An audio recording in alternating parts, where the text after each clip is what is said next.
Hello and welcome. I'm Asavri Jindal and you're watching NewsX Deep Dive. Tajikistan is a strategically crucial country defined by its borders with Afghanistan, China, Kyrgyzstan and Uzbekistan. Its positioning has been vital for India because it is north of Wakhan Corridor, which now connects Afghanistan and China, and is also north of Pakistan. It is its proximity to the Wakhan Corridor which makes it a gateway between Central and South Asia. Ayni is a village in northwest Tajikistan. It is the capital of Ayni district and has been named after Tajik national poet Sadrin Ayni. With a total population of 14,862, Ayni is an ancient town of the Sogdian civilization. 2002 was an important year geopolitically. Only a year ago had the world witnessed one of its worst terror attacks, 9/11. This was followed by the US invasion of Afghanistan. During the Cold War era, Ayni served as a major military base of the Soviet Union. Following the Soviet withdrawal of Afghanistan, the base's infrastructure deteriorated significantly. India's first established a military hospital near Farkhor in Tajikistan in 1998. This temporary base was equipped with helicopters, a repair unit and a military hospital used to treat Afghan Northern Alliance fighters. In fact, in 2001, after Afghan military commander Ahmad Shah Massoud was attacked, he was flown the field hospital to Farkhor for medical treatment. After the Kargil victory in 1999 and the subsequent IC-814 hijacking, the Vajpayee government sought an air base lease in Tajikistan to project power beyond the subcontinent, recognizing the lack of proximate access to Afghanistan and Central Asia. In 2002, India and Tajikistan signed a defense agreement that included developing a jointly operating the Ayni Air Base near Dushpanbe. This project was significantly supported by Defence Minister George Fernandes and Ajit Doval. The renovation, which costed India over $70 million, included upgrading the runway, construction of the traffic control towers, hangars and administrative buildings. Indian specialists handed over the refurbished facility to the Tajik Defence Military in 2010. India extended the airstrip at Gisar to 3,200 meters and upgraded support facilities for aircrafts. It also developed hangars, overhauling and the refueling capacity of the aircraft. There are reports that the Indian military temporarily deployed Su-30 MKI fighter jets and choppers at the Ayni Air Base around a decade back. The renovation, which costed India over $70 million, included upgrading the runway, construction of the traffic control tower, hangars and the administrative building. Indian specialists handed over the refurbished facility like I was telling you earlier. India extended the airstrip at Gisar to 3,200 meters. It also developed hangars, overhauling and refueling capacity of the aircraft. New Delhi's support in upgrading the Ayni airfield provoked widespread speculation that India intended to use the facility as its first ever foreign military base. The Indian Defence Ministry reportedly planned to deploy MiG-29 fighter jets and Mi-17 multi-purpose helicopters at the airbase.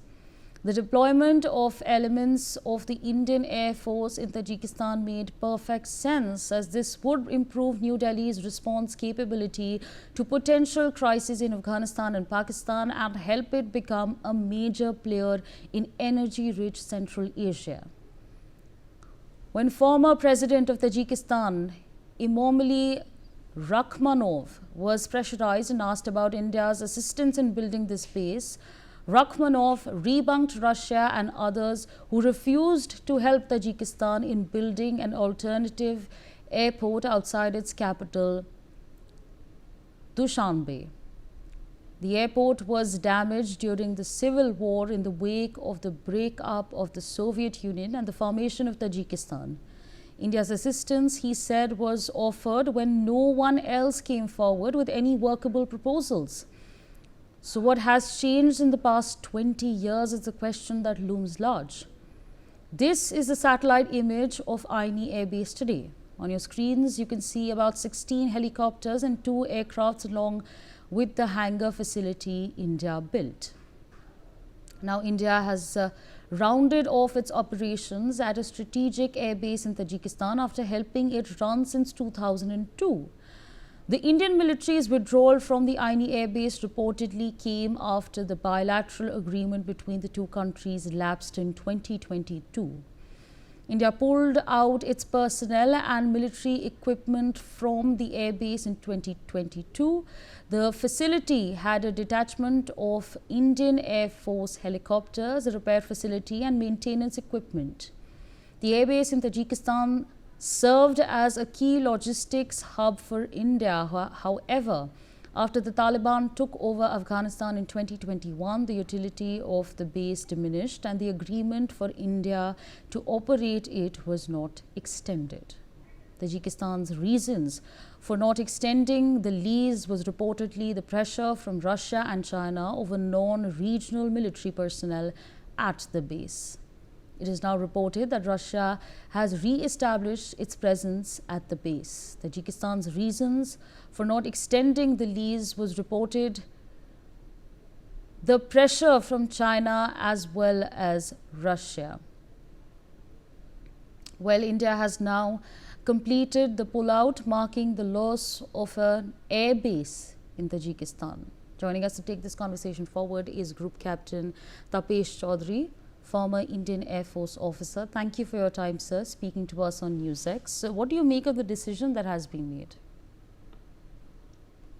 So first, we need to look actually what all India created out of that pact which happened in 2002 at this Ayni air base in Tajikistan. Basically, as you correctly brought out, that runway upgrade was done. It was a smaller runway. Basically, runway was extended to 3,200 meters to accommodate combat jets and heavy lift aircraft.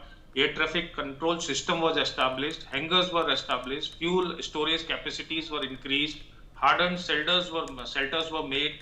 Fuel depots were established to support logistics and operations, and also repair and maintenance facilities created for repair and maintenance of the aircraft. Now, this decision comes why this decision has come now. If we have to look in the perspective, India has now withdrew from, from 2022 onwards, from Ayni Air Base due to expiration of a bilateral agreement between the two countries. Now, what are the reasons? This agreement actually allowed Indian personnel to be stationed at this air base, and which ended in 2022. Now, there could be 3-4 main reasons for India withdrawing this, and what are the complications. We will discuss it later. First is airbase strategic importance reduced significantly, which is the main reason after the Taliban took over in Afghanistan in 2021. Because India's primary objective was to support the Northern Alliance.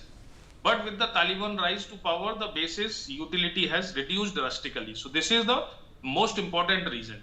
Second reason, which you also touched upon, because Tajikistan is also very close to the China, and there are the reports obviously running around in social media that both these countries, Russia and China, forced actually Tajikistan not to renew this contract agreement or whatever India's presence, to reduce India's presence in Tajikistan. So both countries have significant interest in Central Asia, we all are aware, and may have viewed this India's presence as a strategic threat to both of them, India and Russia and China both. Now, nothing comes without a cost. The India is actually invested quite heavily, 70 million to 100 million, which reports suggest, in upgrading the airbase. However, with the expiration of the agreement, India decided to withdraw because Tajikistan never showed any interest, or India also not renegotiated beyond particular point. The last part could be that India's withdrawal may also reflect in our shift in strategic priorities. While the Taliban is in the power, while the airbase provided India with a strategic foothold in Central Asia, but it may not be a very crucial enough to warrant now continued investment, the recurring cost on that. So these are my points based on this. Now, how the India suffers from this withdrawal. Now, if we see India's withdrawal reduces its military presence in Central Asia, potentially allowing other regional powers like Russia and China to fill the gap. Second point would be the airbase provided India with a strategic foothold in Central Asia, allowing it to project power and influence in the region. So now that influence will reduce, but obviously there might be some reason, as I earlier brought out. It will also impact now India's ability to support its interest in Afghanistan because this airbase has served as a logistic hub and military base for operations in the region.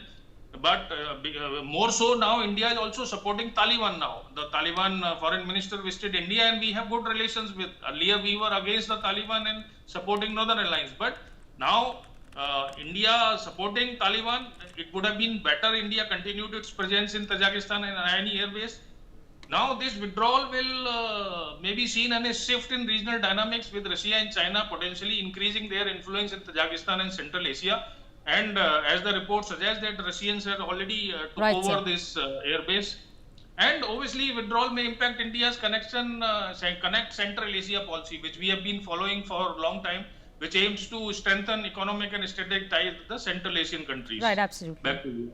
Absolutely. So with that, I'd like to thank you for joining us on NewsX, sharing your insights with us. On that note, a quick short break.